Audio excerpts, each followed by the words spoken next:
श्री शिवाय नमस्तुभ्यम। श्री पातालेश्वर शिव महापुराण की कथा जो कि जमशेदपुर महाराष्ट्र में चल रही आज तृतीय दिवस की कथा समाप्त हो चुकी है।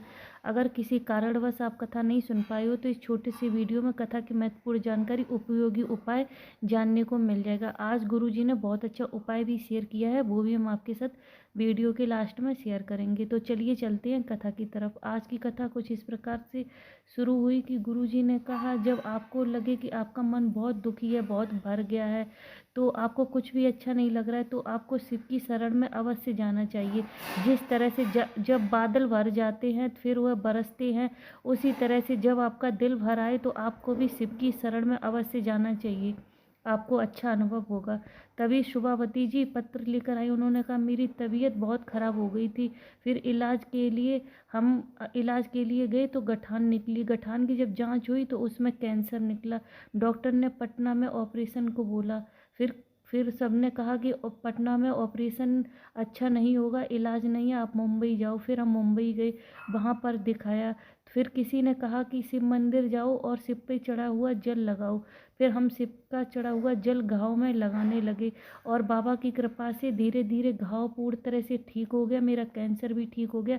आज मैं पूरी तरह से स्वस्थ हूँ। बाबा का धन्यवाद करने आई हूँ।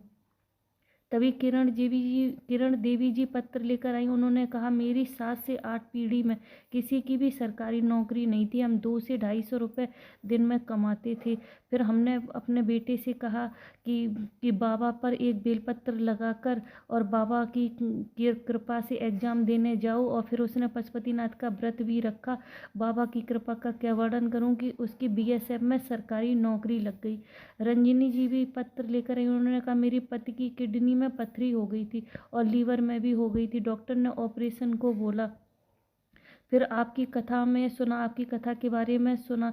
फिर हमने एक बेलपत्र खुलाया और बाबा का जल पिलाया। बाबा की करुणा का क्या वर्णन करूं कि मेरे पति पूरी तरह से स्वस्थ हैं। गुरुजी ने कहा कि आज तक हमने कभी किसी से नहीं बोला है कि हम रोज़ सुबह जब भगवान की पूजन करते हैं, शिव की आराधना करते हैं, तो हम उसमें क्या प्रार्थना करते हैं। गुरुजी ने कहा, हम आज बता रहे हैं कि हम हमेशा यही बाबा से प्रार्थना करते हैं कि कभी स्त्री की गोदी खाली मत रखना और पुरुष की जेब खाली मत रखना। हम बाबा से रोज़ यही प्रार्थना करते हैं। फिर गुरुजी ने कहा, जब भी कोई कन्या पृथ्वी पर जन्म लेती है तो उसके अंदर माता आदि शक्ति, शिव की आदि शक्ति उसमें विराजमान होती है। क्योंकि हम बेटों को अच्छे स्कूल में पढ़ाते हैं, फिर भी वो बीमार रहते हैं, अच्छी परवरिश देते हैं और हम बेटियों के लिए इतना कर भी नहीं पाते हैं, फिर भी बेटियां बहुत आगे बढ़ चढ़कर सारा काम करती हैं, इसलिए उसमें शिव की शक्ति विराजमान होती है। और गुरुजी ने आज एक बहुत अच्छा उपाय भी बताया। गुरुजी ने कहा, जो भी गर्भवती नारी हैं, अगर वो डॉक्टर को दिखाती हैं, डॉक्टर कह देता है कि बच्चे के दिल में छेद है या ये बच्चा विकलांग होगा या इसको किसी भी प्रकार की समस्या है, बच्चा गर्भ में है तो उसको किसी भी प्रकार की समस्या है, तो गुरुजी ने कहा, आप लोगों को क्या करना है, आप लोगों को 1008 चावल के दाने लेने हैं। आपको उनको गिन लेना है, 1008 चावल के दाने। और श्री शिवाय नमस्तुभ्यम या श्री नमः शिवाय मंत्र का जाप करते हुए आपको एक एक चावल का दाना एक सफ़ेद वस्त्र पर रखना है और उसकी पोटली बनाकर शिव मंदिर में पूरे भाव के साथ समर्पित करके आना है। यह आप शिवरात्रि, प्रदोष या किसी भी दिन आप कभी भी आप यह उपाय कर सकते हैं। उसके बाद जब आप 3 से 4 दिन में डॉक्टर को जांच कराएं, डॉक्टर कहेगा बच्चा पूरी तरह से स्वस्थ है।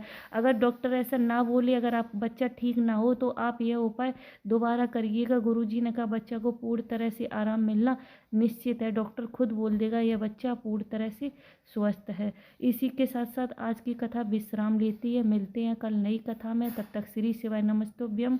हर हर महादेव। शिव पर एक लोटा जल अवश्य समर्पित करते रहिए। हर हर महादेव।